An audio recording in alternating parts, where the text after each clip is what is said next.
Mesdames et messieurs, bienvenue à Droit à la parole. J'ai le plaisir de recevoir aujourd'hui un homme d'État, un honorable député, mais en tout cas quelqu'un qui n'est plus un inconnu sur l'espace politique, Lambert Mende Omalanga. Bonjour. Bonjour, cher ami. Merci d'accepter cette audience parce que vous nous l'accordez. Dans le cadre de l'émission Droit à la parole, nous évoquons avec vous aujourd'hui la mémoire, sinon la vie, pourquoi pas le souvenir et en tout cas l'impact de Patrice Emery Lumumba, assassiné le 17 janvier 1961. Nous sommes en train aujourd'hui de commémorer 64 ans depuis qu'il est parti. Il était jeune, donc le temps qui est passé, presque le double de ce qu'il avait quand il était en vie. Les paroles qu'il a prononcées, la vie qu'il a menée, c'était, et il l'a même dit, c'était pour le Congo. Lumumba a accepté la mort parce qu'il estimait que le Congo valait plus que sa propre vie. 64 ans après, est-ce que les Congolais vivent en honorant ces sacrifices? Ne sommes-nous pas en train de rentrer dans ce que Lumumba lui-même a condamné à l'époque? Parce que nous assistons aujourd'hui au retour du tribalisme, du régionalisme, au retour des invectives. En tout cas, la nation elle-même est rarement dans les préoccupations publiques. Je viens vers vous parce que vous avez décidé de défendre Patrice Emery Lumumba. Mais que reste-t-il aujourd'hui de lui? Qu'est-ce que nous retenons aujourd'hui, en 2025, de Patrice Emery Lumumba? La première chose que je puisse dire, c'est d'abord vous exprimer mes remerciements pour me faire participer à ce travail d'iconographie que nous devons tous à cette figure emblématique de l'histoire politique de notre pays. Quelqu'un qui, à 36 ans, a décidé de devenir un martyr pour la cause de notre peuple. Aujourd'hui, lorsque nous regardons nos enfants, nos jeunes frères à 36 ans, on pense encore à toute autre chose. Ils sont encore chez papa. Qu'à donner sa vie Oui. pour une cause aussi noble fût-elle. Lumumba, c'est une idée pour moi, une idée qui ne s'effacera jamais, une idée de la souveraineté de ce pays, de sa grandeur, de la solidarité entre toutes ses composantes, et même au-delà, parce que c'était un panafricaniste. Souvenez-vous de ses relations avec Kwame Nkrumah, avec Sékou Touré, avec Nasser et d'autres. Lumumba a tenu à ce que son peuple soit libéré du joug du colonialisme et du néocolonialisme. Aujourd'hui, nous parlons beaucoup de balkanisation. Il a été le premier à dénoncer les tentatives de balkanisation de notre pays par la puissance, l'ancienne puissance coloniale. Et nous nous rendons compte aujourd'hui que cet homme était doté d'une prescience étonnante. Il a senti ce que nous vivons aujourd'hui, plus de 60 ans après. Parce que tout ce qui se passe à l'est du pays est naturellement le fruit d'une idée qui a germé dans la pensée de certaines forces conservatrices au-delà de l'Atlantique, au-delà de la Méditerranée, qui veulent essayer de s'accaparer des richesses de notre pays sans contrepartie. Et Patrice Lumumba, dès l'aube de l'indépendance, avait déjà dénoncé cela. Et c'est pour cela qu'il a été éliminé. Je considère donc pour ma part qu'il est de notre devoir à tous les Congolais, à tous les Africains, de nourrir l'iconographie de cet homme, de chérir sa pensée. Malheureusement, très peu d'entre nous ont conscience du fait que tout arbre a besoin d'une racine et qu'on ne peut pas construire le présent ni projeter l'avenir sans jeter un coup d'œil sur le rétroviseur qu'est l'histoire. Et notre histoire à nous, Congolais, c'est Lumumba. Ce sont les Lumumbistes. C'est la lutte pour l'indépendance et pour la libération de notre pays. Et tous les malheurs que nous connaissons aujourd'hui, qu'ils soient de nature économique, politique, sociale ou autre, viennent justement de cette rupture dans laquelle nous nous sommes jetés étourdiment, sans raisonner, comme si nous créions le monde, comme si nous inventions la roue, comme si avant nous il n'y avait rien. Donc je pense qu'il nous faut revenir à ces idéaux-là. Alors, quand on regarde déjà la contemporanéité de Lumumba à l'époque, même en 60, on se rend compte qu'effectivement Lumumba prônait les idées souverainistes, donc le pays devait rester souverain, indépendant, mais en même temps on a l'impression que le pays avait déjà été envahi par d'autres idées incarnées par d'autres Congolais. Ce qui fait que la pensée de Lumumba n'a jamais, en tout cas, reçu l'unanimité de toute la classe politique. Elle est souvent combattue.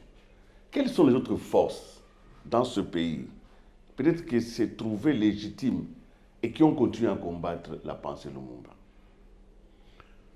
Vous devez savoir qu'il est rare, voire impossible, qu'une pensée politique fasse l'unanimité dans une société. Elle peut être correcte, elle peut être appropriée.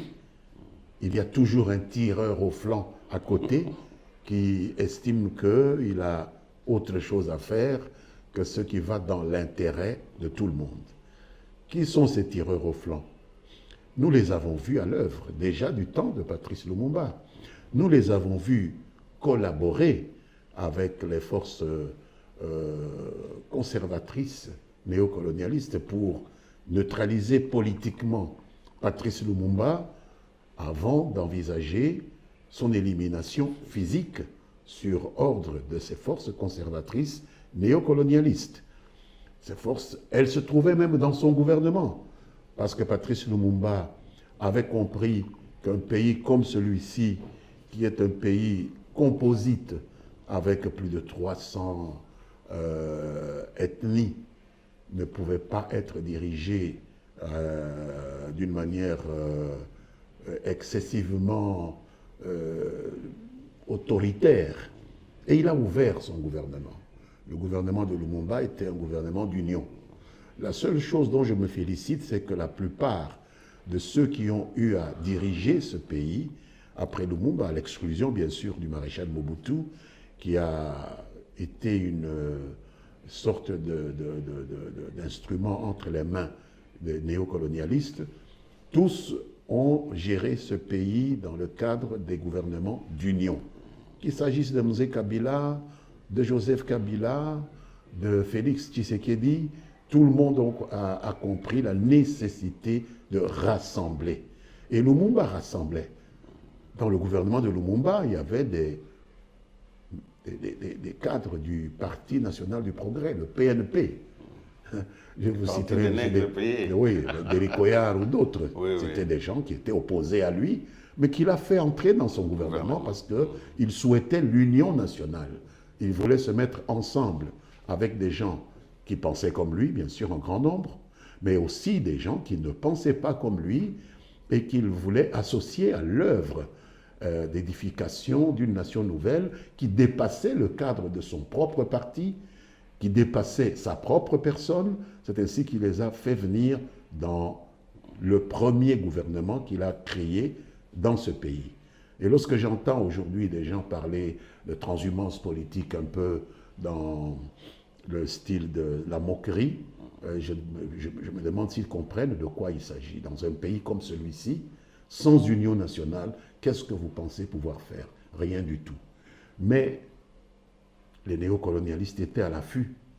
Et ils ont compris qu'ils pouvaient tirer profit de cette melting pot que Lumumba avait mis en place.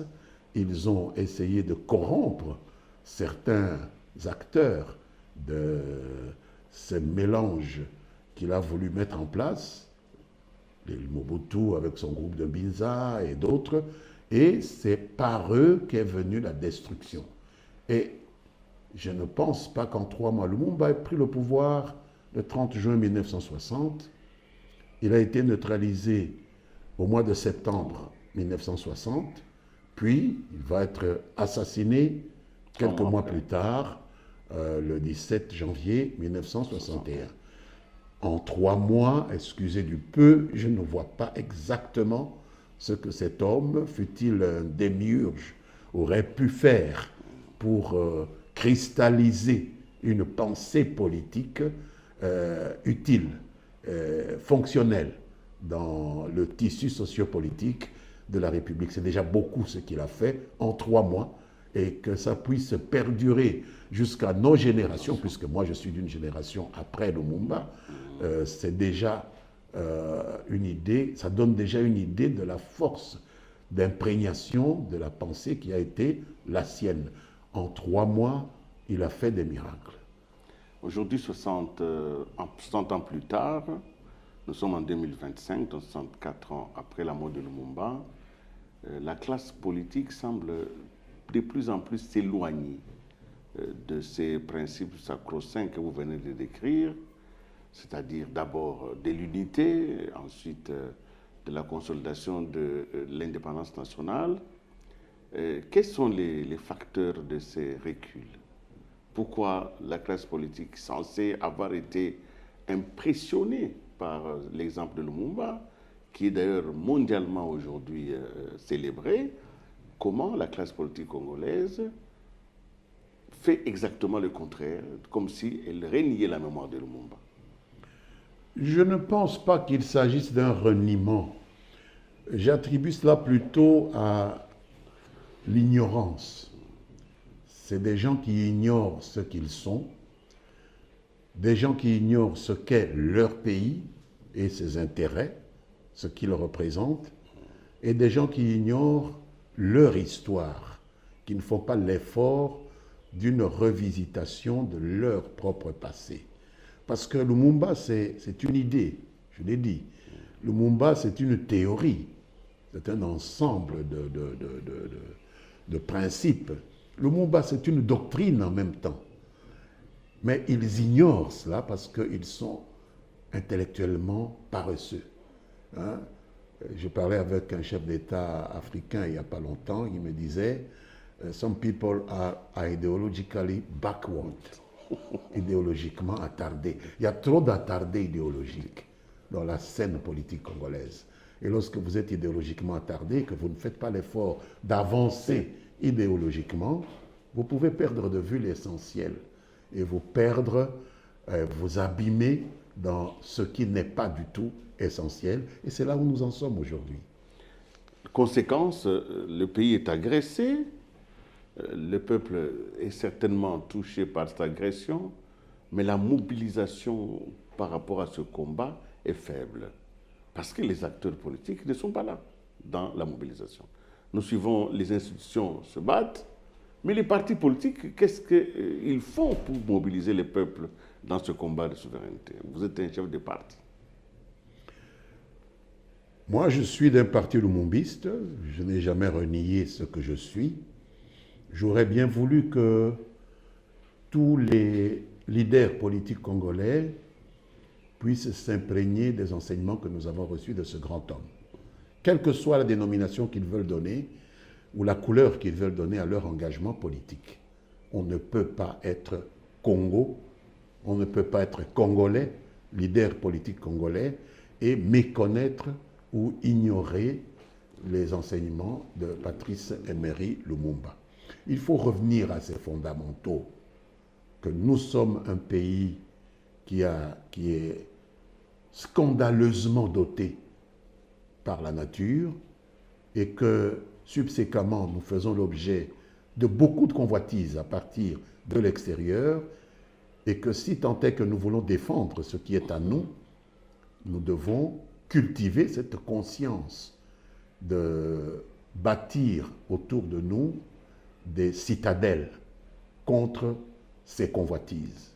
Mais cela n'est pas la première préoccupation de la plupart des acteurs politiques qui sont plus mus par un certain égocentrisme Hein. Ils croient que lorsqu'ils résolvent leurs petits problèmes de bien-être, ce qu'ils considèrent comme le bien-être personnel, la relation avec l'argent, la relation avec les biens matériels, c'est ça qui compte pour eux, mais ce sont des broutilles par rapport à ce qu'ils font perdre et à eux-mêmes et à la nation qui les a vus naître.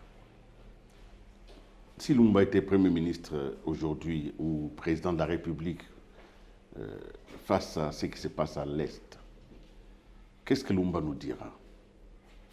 S'il n'avait pas été tué, je n'ai aucun doute qu'il aurait été encore en vie. Oui. J'ai fréquenté sa famille, j'ai connu maman Julienne, sa maman, qui est morte il y a à peine quelques années, ici à Kinshasa. Elle est morte bon pied, bon oeil, à 96 ans, je crois.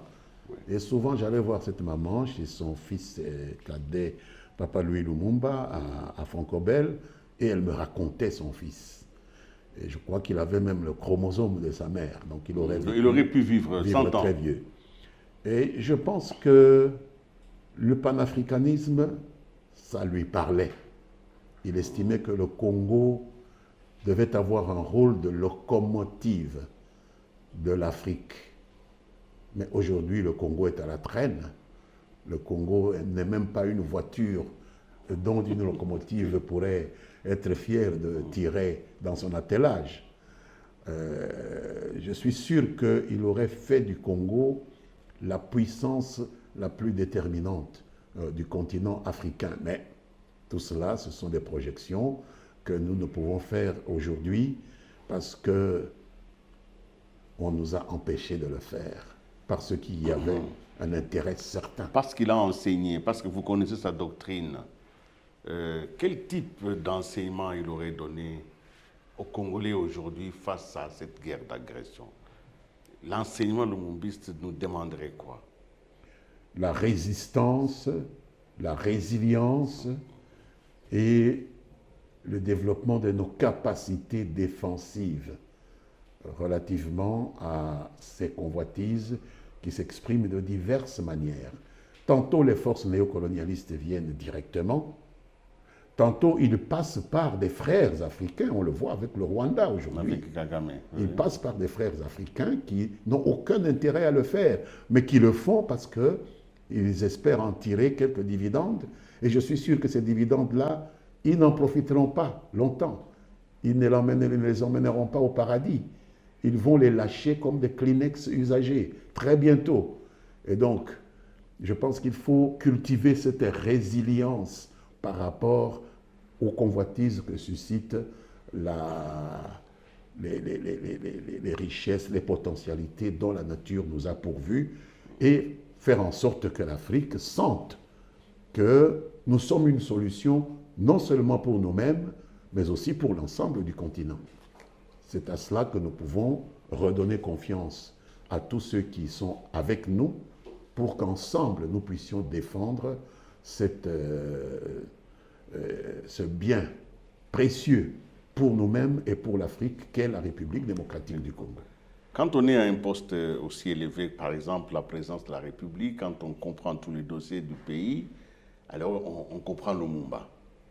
Alors est-ce que vous pensez que dans l'attitude actuelle du président Félix-Antoine Tshisekedi, il a intégré, il a incarné cette compréhension de Lumumba? Est-ce qu'il y a un Lumumba en lui? C'est parce que j'ai senti cela que je me suis rapproché de Félix Tshisekedi. Vous avez vu qu'il est le premier président de la République. Nous en avons connu un certain nombre après la disparition de Lumumba, qu'il est le premier président de la République à avoir honoré la mémoire de Patrice Emery Lumumba. Tout commence par là. Il faut savoir se remémorer sa propre histoire. Il a donné vie à l'histoire de cet homme en faisant rapatrier sa relique. J'étais moi-même à Lumumbaville lorsque la relique de Patrice Lumumba est passée par là. Et puis il l'a fait amener à Kisangani, il l'a fait amener à Chinatembo, là où il a été martyrisé. Puis on lui a donné ce mausolée ici à Limete, que quelques hurluberlus ont voulu profanée. Heureusement que la famille avait pris quelques précautions, mais Félix Tshisekedi est conscient que Lumumba représente une partie essentielle de la solution aux problèmes que connaît notre pays, d'où le rapprochement d'un lumumbiste comme moi avec lui. J'en suis tout à fait persuadé. Alors, nous allons vers 2025, notre pays a encore beaucoup de problèmes.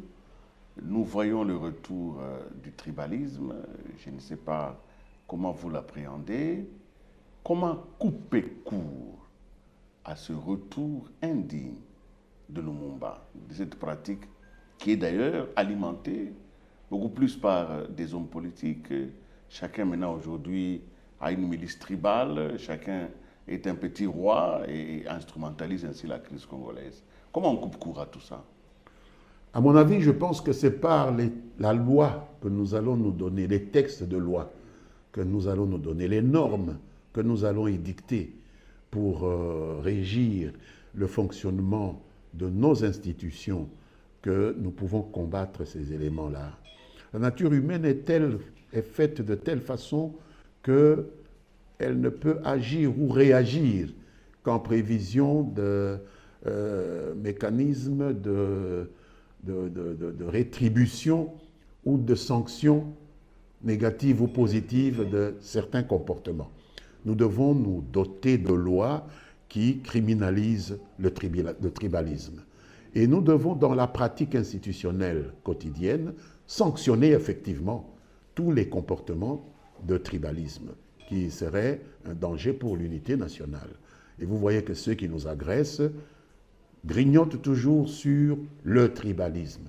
C'est un groupe ethnique déterminé qu'on met en exergue qui aurait des intérêts différents des autres centaines de groupes ethniques congolais que l'on voudrait mettre en exergue. Heureusement qu'il y a même dans ce groupe des rwandophones congolais, il faut les appeler par leur nom, des personnes qui sont solides et qui peuvent travailler à faire en sorte que l'unité de tous les Congolais puisse se cristalliser et permettre de faire échec à cette agression qui est la plus dangereuse puisqu'elle atteint l'intellect, l'esprit des hommes. C'est extrêmement dangereux. Lampert Mendé, vous êtes un lumumbiste, vous l'avez toujours revendiqué. Lumumba, c'est une idée, c'est une pensée. Aujourd'hui, nous célébrons, en tout cas nous commémorons son combat. Et il vous est demandé à vous, lumumbiste, de s'adresser directement à cette nation. Je voudrais, dans l'occasion de cette célébration, que vous adressiez à la jeunesse, vous adressiez à la communauté internationale, que vous adressiez même à la classe politique, comme si c'est Lumumba qui parlait aujourd'hui, parce que sa pensée, elle est là, elle est présente, elle mobilise, certainement elle peut canaliser aussi l'énergie du Congo. Alors vous allez parler à la nation directement. Moi je m'efface et je vous laisse le micro pour vous adresser un message. En l'état actuel de la situation, la communauté internationale m'importe peu. Elle a déçu les Congolais. Donc je ne vais pas m'adresser à la communauté internationale. Sauf pour lui dire que si tant est qu'elle veut trouver son compte dans les potentialités dont regorge la République démocratique du Congo, il est encore temps de changer de fusil d'épaule. Il faut tenir compte de l'intérêt des Congolais. Il n'y a pas que le Congo et ses richesses.